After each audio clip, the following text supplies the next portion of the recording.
অন্যের ভাগ্য বদলের জাদুকরী কারিগর তারা, অথচ শতাব্দীর পর শতাব্দী ধরে চরম দারিদ্রতায় আটকে আছে তাদের নিজেদেরই ভাগ্য।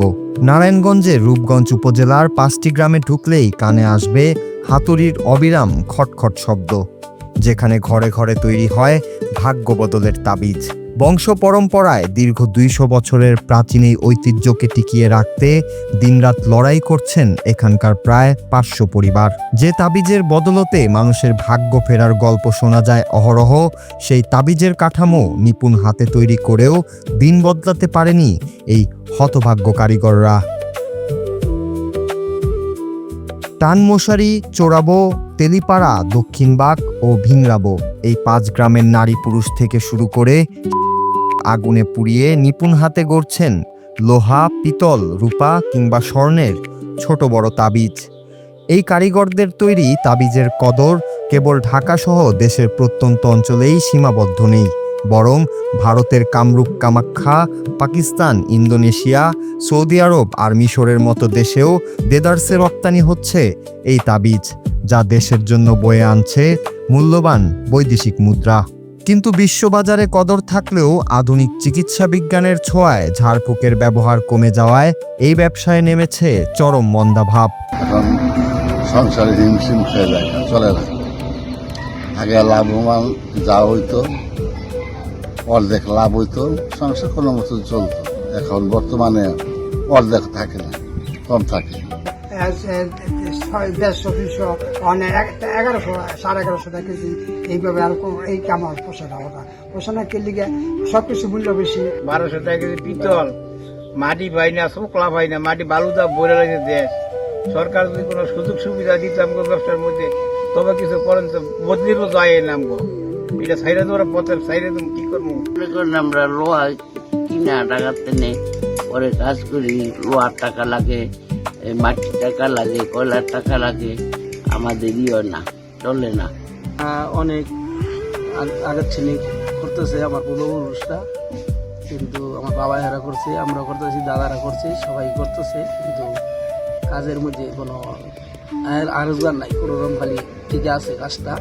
40 বছর ধরে করতেছি কাজটা, বেশি এগুলো গ্রাম বন্ধ হয়ে যেতেছে, এগুলো ওনার বানায় না বেশি, এগুলো ওনার লাভ হয় না।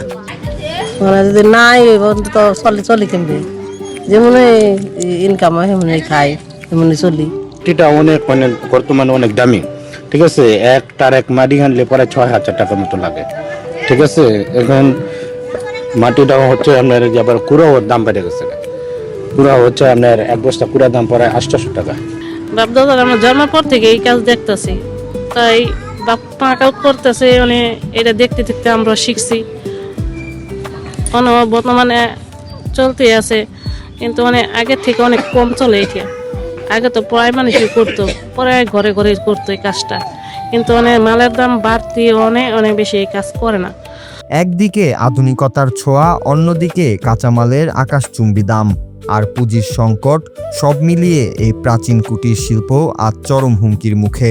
কারিগররা জানান, বর্তমানে 9 থেকে 10,000 টাকা পুঁজি খাটিয়ে দিনরাত খাটুনি শেষে লভ্যাংশ আসে মাত্র নগণ্য কিছু টাকা, যা দিয়ে দ্রব্যমূল্যের ঊর্ধ্বগতির বাজারে টিকে থাকাই দায়। অভাবের তাড়নায় দিশেহারা হয়ে অনেকেই তাই বাধ্য হচ্ছেন 200 বছরের এই পূর্বপুরুষের পেশা বদলে অন্য কাজে ঝুঁকতে।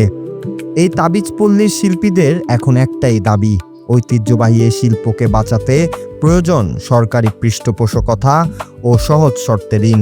দেশে তাবিজ শিল্প অনেক আগে থেকেই ছিল, আমাদের রূপগঞ্জে বিশেষ করে অনেকগুলো মানুষ এই তাবিজ শিল্পের সাথে জড়িত। বাট আসলে আমাদের এই অত্যাধুনিক যুগে আমরা যেটা চেষ্টা করছি যে আসলে এই পেশায় যারা নিয়োজিত রয়েছেন তাদেরকে অন্য কোনো পেশায় ট্রান্সফার করে দেওয়া, কারণ এই পেশাতে তাদের আর্থসামাজিক অবস্থার যে উন্নতি হওয়ার কথা ছিল সেটি আসলে হচ্ছে না। তো সেই কারণে আমরা এটি চেষ্টা করছি। বাট স্টিল নাও যারা কাজ করছে তাদেরকে আমরা সরকারিভাবে যেটা করে থাকি, আমাদের বিভিন্ন লোনের প্রসিডিউর রয়েছে, আমরা সেগুলো গভর্নমেন্টের যে লোন রয়েছে সেগুলোর সাথে তাদেরকে ইনভলভ করে দিচ্ছি। আমাদের সরকারি বিভিন্ন অফিসের মাধ্যমে তাদেরকে ছোট ছোট লোন দিয়ে তাদেরকে নির্ভরশীল করার আমরা চেষ্টা করছি। রূপগঞ্জের এই অনন্য তাবিজ শিল্পকে বাঁচিয়ে রাখতে সার্বিকভাবে পাশে দাঁড়ানোর আশ্বাস দিয়েছেন রূপগঞ্জ উপজেলা নির্বাহী কর্মকর্তা মোহাম্মদ সাইফুল ইসলাম জয়। তবে কারিগরদের প্রত্যাশা কেবল মুখের আশ্বাস নয়, দ্রুত কার্যকর পদক্ষেপের মাধ্যমে সহজ শর্তে ঋণ ও সরকারি সুযোগ সুবিধা নিশ্চিত করা হোক। সময় মতো প্রয়োজনীয় ব্যবস্থা না নিলে হয়তো অচিরেই কালের গহ্বরে হারিয়ে যাবে 200 বছরের এই অনন্য গ্রামীণ ঐতিহ্য। অন্যের ভাগ্য ফেরানো এই কারিগরদের ভাগ্যের চাকা এবার ঘুরবে কিনা সেটাই দেখার বিষয়। Bangla TV news desk.